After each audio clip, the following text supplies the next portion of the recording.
Hello and welcome to Remember, the show all about histories, mysteries and unlikely friendships, such as the one between my co-host Paula, the devil of the Rhine Deming, whose maiden name is German.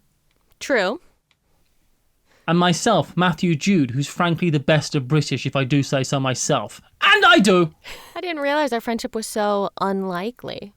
It's like chalk and cheese, Paula, but much, much worse. You hate cheese. Am I the cheese in this situation? You very much are.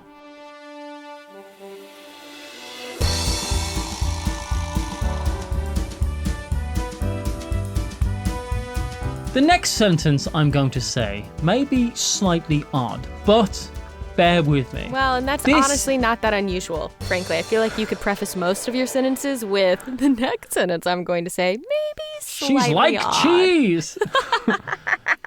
This is the story of Castle Itter, where the Americans worked together with some ex-Nazis from Austria alongside the Austrian resistance to lead Germans and Americans through the Alps to rescue a bunch of French political prisoners, including 2 prime ministers and a tennis player.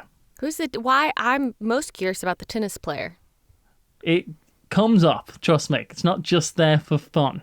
Often described as the only time the Germans and Americans fought side by side, the liberation of Castle Itter is wild and one of my favourite stories from World War II. I will say there was another time where the Jerrys and the Yanks banded together, and it was to rescue some Spanish horses. And I'll also say here up front that the sources seem to differ on the exact events and sequence of those events. I've tried to merge these accounts to tell the story the best I can, while some details are open for interpretation. Okay.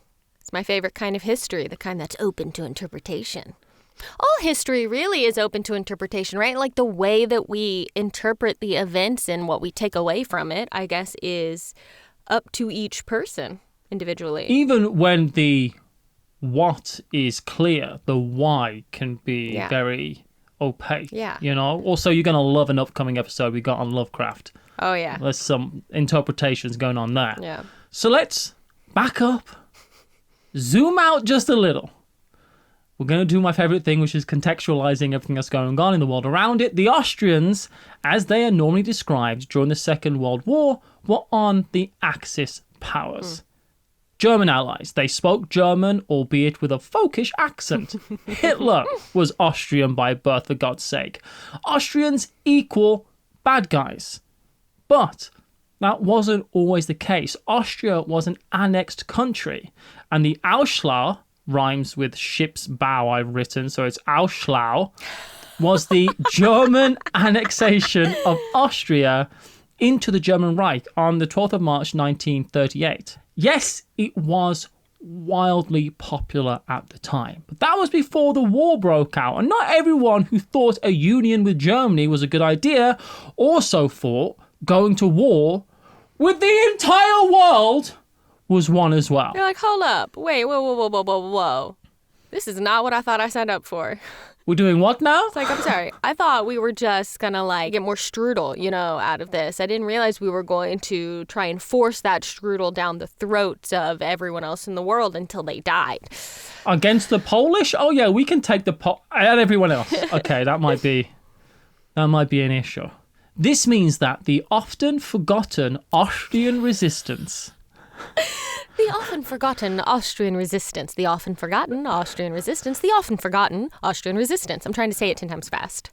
Was a big deal and actually involved a farcical espionage and counter-espionage cycle. Austrian resistance fighters climbed the ranks of the Vermach, the United Forces of Nazi Germany, with the goal to bring it to its knees, as well as a whole bunch of Nazi SS officers going undercover in Austria to weed out that resistance. Wow. Can't trust nobody. No, do you know what? Every story we've done on World War II has ended up with saying, you can't trust anyone. You can't trust anybody because everyone is a triple agent, apparently. It's too many agents. A double agent is my max. I'll be frank with you. Triple agent, no. Quadruple agent. Where are they all going to go? How are they all going to fit?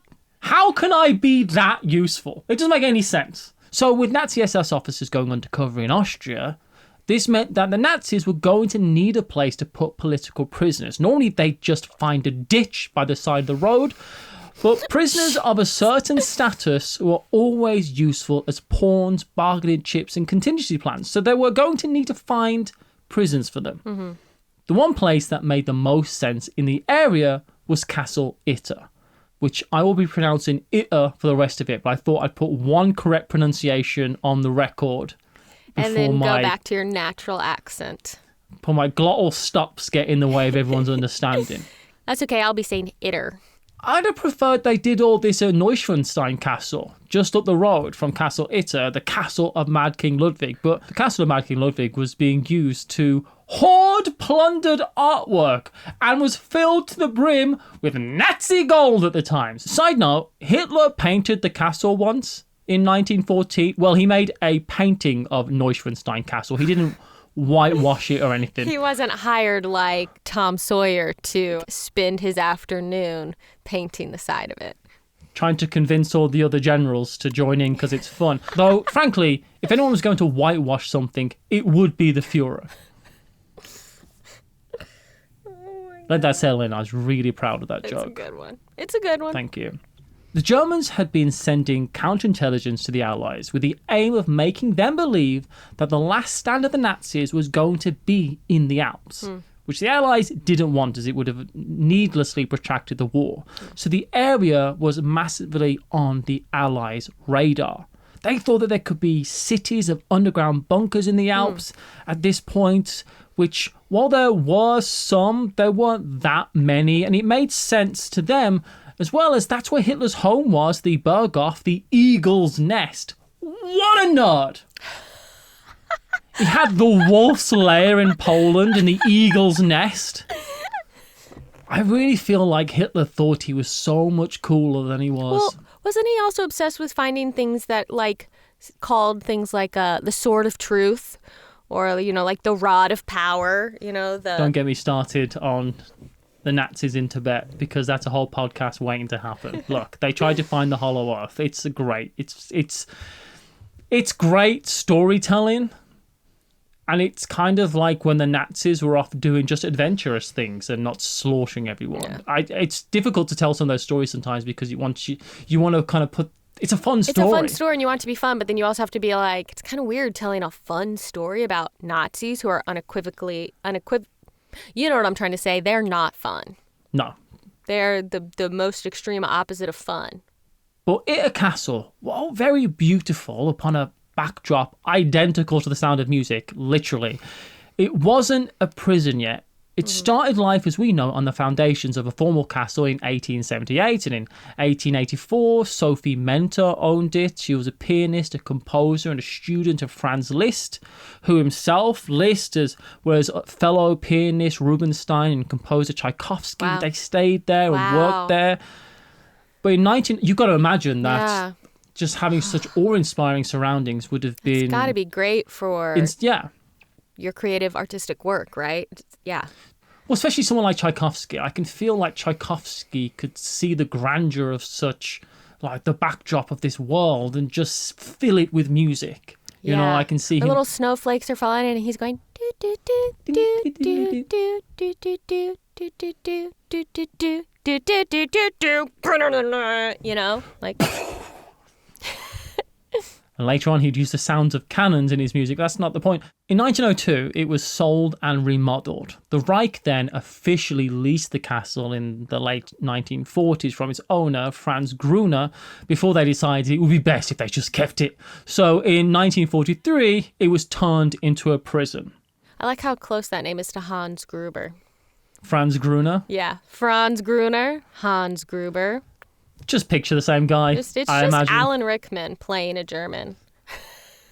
This transformation was laboured by prisoners from Dachau and Sachsenberg concentration camps, with Castle Itter becoming a satellite institution of Dachau itself. A couple of these prisoners stayed on, including Zomir Kukovic. He was a Croatian in his 30s and worked as an electrical engineer. But when the Nazis invaded Yugoslavia, he became a resistance fighter. And after his arrest, he was eventually sent to Dachau. His technical skills as an electrician were the only thing that saved his life. They needed him, basically. Useful. So Itter prison was finished. All that was left is to put some prisoners in there. It was already 1943, so along with Austrian and Eastern European prisoners, a bunch of really high-profile French prisoners were taken there. And I mean high-profile. Briefly, we have former prime ministers. Oh, jeez, just forgive me, France. Please. Are you going to try and say some French words now? There's so many French names, and I have such a strong love of France as a country itself, and I've got some great French friends, and I studied French, and in my mind I know how to say these things, but I don't. Former Prime Ministers Edouard Daladier and Paul Reynaud, General Maurice Gamelin and former Commander-in-Chief Maxime Weygand, former tennis player and champion Jean Batora, right-wing leader Francois de la Roque, trade union leader Leon Jahou, J-O-U-H-A-U-X, Jahou, I'm so sorry, André-François Poncet, a politician and diplomat, and Michael Clemenceau, politician and son of former French Prime Minister Georges Clemenceau. You did it. Thanks, I tried. Even Charles de Gaulle's sister, Marie-Agnès de Gaulle, was there because she herself was a resistance member. And of course, Charles de Gaulle led the Free French forces in resisting capitulation to Germany during the war and went on to be the leader of France. And the namesake of an airport. I believe actually he was named after the airport. It's one of those strange historical facts. Yeah. Mm-hmm. Funny how that happens sometimes. These are high-profile prisoners. Yeah. I think they just wanted to put them out of the way, as far out of the way as possible. And Castle Itter was kind of as far out of the way as possible while also being within the sphere of influence for them. It's kind of like, not to make references to old episodes from old podcasts, but with the Romanovs, with the Anastasia story, they stuck them in the farthest away, podunk, cold Russian town to just out of sight, out of mind, keep people from being too aware of what's happening or too able to help them. They also had the same plans for them in the end, I feel like. Yeah. I mean, they were treated okay. This wasn't Dachau. This was a satellite of Dachau. So they were treated very differently to concentration camp prisoners. They got meals, they got to go outside, and importantly, they also got to converse with the guards and employees. I'm using employees as liberally as I can here. Yeah. And these were some incredibly charismatic people. But while they were under lock and key, things were going from bad to worse for the Axis powers in Europe. America was now, finally, in the war. The Allied counteroffensive was in full swing, and liberation was in the air. And down the road, in Dachau. So everything is going as well and normal as it can inside the walls of a Nazi fortress prison, but that's when something rather peculiar happens. The commander of Dachau, Edward Witter, turns up. Edward Witter, I suppose. He's fled Dachau knowing that the Americans were on their way. And he said, where should I go? To a place that sounds almost like I already own it. Yeah, it's true, actually. Witter? Itter? I must belong there. Well, he stopped at Itter for the evening and then died mysteriously that night. Oh, fuck. Poisoned. Reports are that he'd gotten very drunk, told tales of his brutality, and then shot himself. This was fairly peculiar behaviour. Who reported that he shot himself? From my memory, I believe it was some of the prisoners and stuff saw him go into a building and then essentially he didn't come out and they heard a gunshot and stuff like that. Could have been anyone. No one tested his hands for gunpowder residue, did they? No. No one saw the position of the gun after he was done. I feel like with all the blood on his hands, it'd be very difficult to get any fingerprints, frankly. The only good thing is that he was dead, but I would prefer him see a fair trial and then hung. which is something that was about to happen to many of his peers. Right. The thing is, the war was coming to its dramatic conclusions in Europe. The Allies were sweeping into the Tyrol region of Austria, which is where Castle Itter is, moving on to the town of Innsbruck. And for many Nazi officers, the writing was on the wall. It was actually glowing in a big neon sign that said, war crimes! So they were starting to get just a little bit skittish. It's like, oh no, are we about to be held accountable for our actions? Oh no, consequences! Oh, they're coming! The prisoners of Castle Itter heard about this, though, through a contraband radio they'd secretly had and been using to keep apprised of the world outside. And along with Witter's suicide, they decided it was time to act. Yeah. And so they asked Kukovic, the Croatian electrician, to do them a favour. They give him a letter to give to the first Allied soldier he sees that tells them the situation that they're in at Castle Itter and that they, frankly, wouldn't mind being rescued themselves. If you had a moment, dear American soldier, I know you're busy right now liberating lots of people who really need help. If you happen to have a spare few minutes and are just passing by, coming through the area, it would be super great. Don't inconvenience yourself, but it would be super great. Sehr gut if you would come and maybe help us too. The last language they would have spoken is German in this letter, but that's fine. I'm just showing off that I know how to say very good in German. The thing is, they were worried, right? Because they were at this place called Castle Itter. The big concentration camps, people knew about them. They knew where they were. But they were worried they might not know that we're even here. Yeah. Under the guise of running an errand for the prison's commander, a guy called Sebastian Wimmer. Side note is that Sebastian was a particularly sadistic sociopath that wasn't even really liked by other people he liked. The Nazis didn't like him. Oh, that's bad. If the Nazis don't even if the Nazis think you're too much, that's bad. That's bad news. So Kukovic heads off by bicycle on this errand and never returns, which is good news for the prisoners and bad news for the Nazis. The town of Wörgl. Does that mean...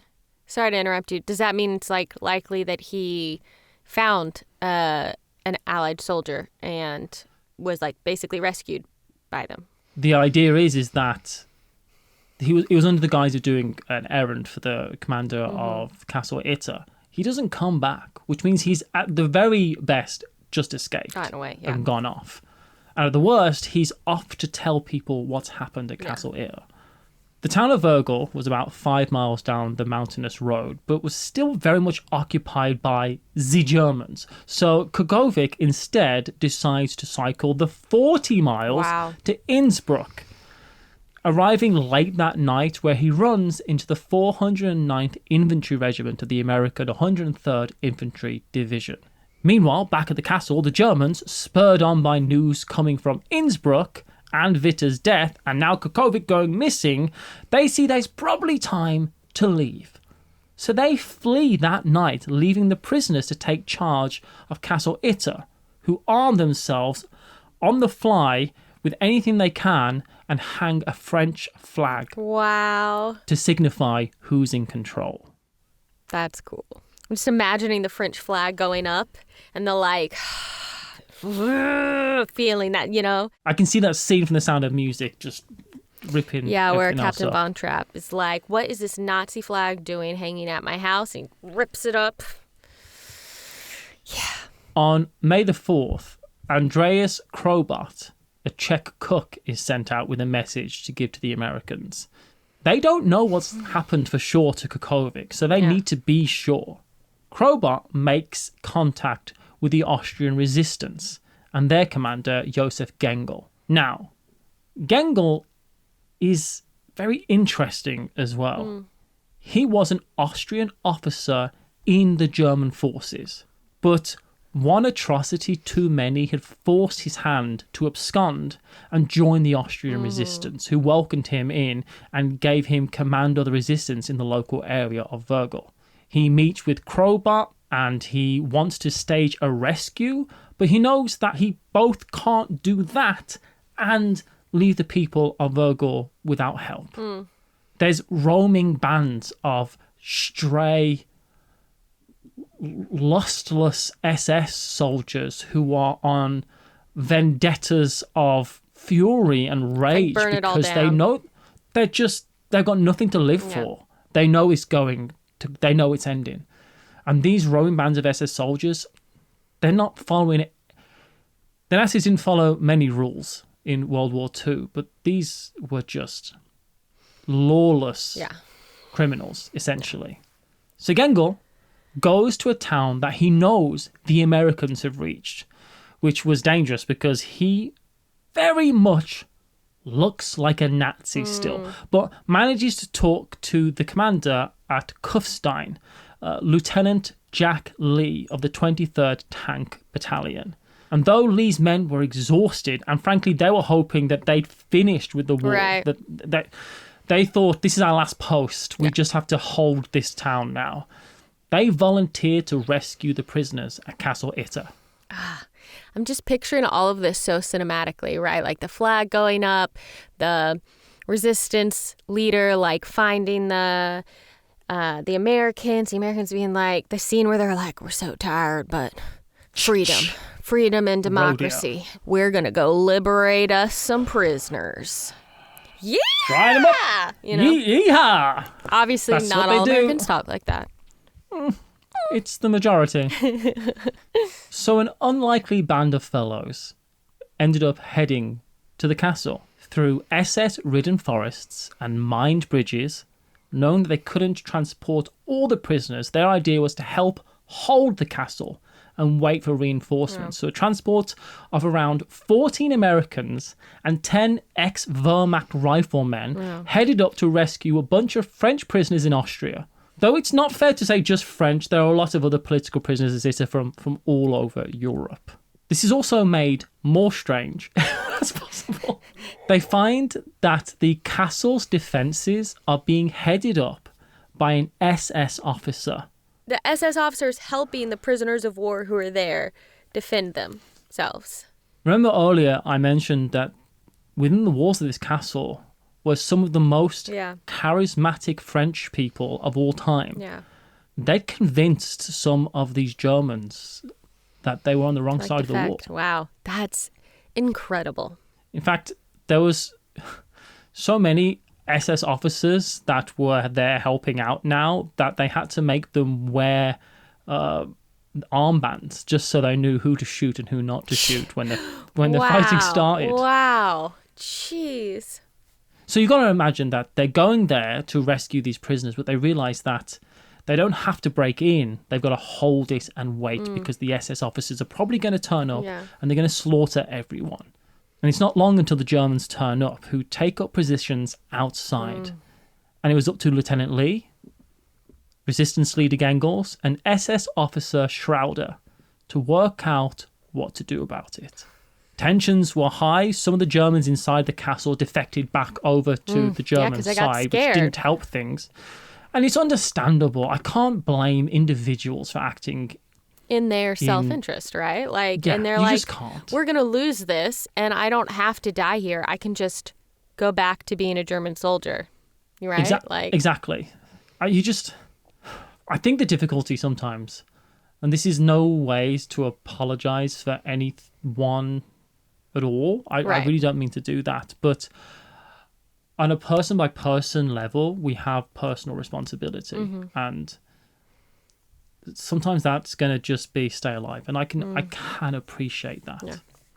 A smaller backup of forces for the Allies here come from Virgil to make these numbers up, but anyway you look at the situation, there was 20, 30 men from different backgrounds, nations, languages. There's probably a real language barrier happening, and they're facing off against well over 100 trained SS officers with artillery. Yeah, I mean, again, no wonder some of them defected back, right? Because, that's not... You look at that and you're like, oh, I don't know. I don't know if I'm going to make it out of this. I'm just not so sure. This isn't looking good. The next day, the shooting started. You have to imagine what this looked like. French prisoners took up guns to protect the women and children in the castle's base, while the rest of the men there to rescue them, took positions in the castle to take pot shots at as many Nazis as they could. But the Nazis had heavy guns with them. Lee had a tank, but that quickly got blown up. And Lee's other concern was that his reinforcements were on their way, but they didn't know that the SS had amassed so many people. So they needed to be warned. My gosh, it's kind of a mess. Another thing to remember here is the prisoners themselves have taken up arms. And these are politicians. Yeah, they're not soldiers. But one of them is a tennis player. I was going to say, and boy, did he take those bullets and did he whack them over the side with his tennis racket and whoo-wee, took out so many Nazis. Can you imagine if that's really what he did? French tennis star Jean Batoura, who we briefly mentioned earlier, was one of these prisoners. With radios down, he volunteered to make a run for it. Oh my gosh. Through a hail of SS officers and machine guns, he volunteered to take a message to inform Lee's division what was waiting for them. He ran through the forest, met up with the Americans, asked for an American uniform and a gun, went right back to Castle Itter. It was this reinforcement force that by late afternoon managed to end the battle. They took over 100 SS officers prisoner. Wow. There weren't that many casualties. Some Vermach defectors died, saving those prisoners. Gengel himself gets shot in the head. No. And he does this while rescuing a French prime minister. He was honoured as a hero by Austria. Yeah. And I think rightly so. Yes. There's a street, I think, in Vergor named Gengel Street, I believe. I doubt it's Gengel Street, but you know what I mean. And that was that. The battle for Castle Itter was over. And 2 days later, so was the war. Wow. I can't believe that tennis player was made it all the way through, had a chance to be like, cool, I did my bit. And instead was like, nope, not done yet. I have to go back and help fight. I have to continue to risk my life. Le yeehaw! Le yeehaw! Yeehaw, wee wee! It's just bravery. And the thing that's beautiful about this story is just camaraderie for a common goal. And, the three main people who are leading the different forces didn't particularly like each other. There was obviously fear that Gengel might not have been the defector that they hoped he'd be. There's even a possibility of not really being able to properly talk to each other.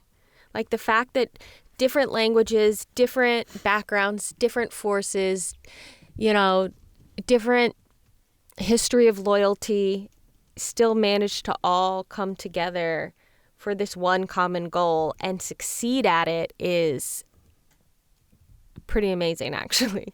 I mean, these are just such brave people. Jack Lee was 27 at this time. Yeah. And after the war, he was awarded the Distinguished Service Cross and promoted to captain. Wow, yeah. It's just funny as well, Gengel losing his life, saving the French prime minister. That's probably not how he started the war, thinking that was what was going to happen. Yeah, really. It's just an amazing story. It's not the only story of unlikely bedfellows ending up fighting on the same side, but it's got to be one of the best stories.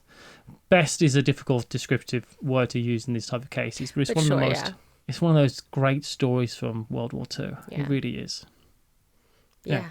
That's super, super interesting. I don't know. Yeah, and inspiring in a way. Just, I don't know. There's something about it that feels hopeful. People just doing what they need to do to take care of each other. The thing that I think is the most hopeful is the German soldiers and officers, the SS officers, who were convinced to change sides by the prisoners of war, right? Just any example of someone realizing it's okay to have been wrong and change your mind and do something different, I think is it's difficult to do, and it doesn't happen a lot, and it could happen more. And it's just so admirable and inspiring that people would do that and can do that. And I like that part of the story a lot. I said before that you can take a bird's eye view of the forces that are in control, the big, great men of history, if you will. The people with the shuffleboard moving the pieces around. They're the true, like, the good guys and the bad guys, the villains and stuff like that. But when you come down to a human level in any of these different stories, any of these battles, in every battle, you come face to face with real people, whether on the good side or the bad side, that are there most often because they had no control whether they were going to be there or not. It doesn't excuse anyone's actions, and I'm not trying to say anything excuse anyone's actions, but what I'm saying is that when you come down to a human level, you are dealing with real humans, actual people who have a life or had a life just as intricate and important to them as yours is to you. Yes. And it's those people who make these decisions that on a small scale completely change the world around them. Yeah. And I just find that really fascinating because some unlikely people make some very unlikely decisions for good and for bad. Yeah. Yeah. And this is a great story of that. Well, and thank you for researching the story and bringing it to me and to our listeners, Matthew. It's really interesting. So thank you for your work on this. And thank you for watching this episode of Remember. If you enjoyed it, be sure to thumbs up the video, leave us a comment and let us know what you think, or if you have any ideas about other things you might like to see us talk about on the show. And if you are enjoying the show, then really the best thing you can do other than, subscribing to the channel is sharing what we are making with someone who you think might enjoy it, because word of mouth is a great way to spread a show. And we would love to grow what we're doing and entertain more people. I won't use the word educate, but I will use the word entertain, I hope. So Entercate. There's a different word for that. Edutain. Edutainment. I see why they went with that. Yeah, understand why they did that and not entertain. Yeah. Thanks so much, everyone. You said it differently again then. Who can even keep track of it all, honestly, Thanks, everyone. We'll see you next time. Bye, everyone.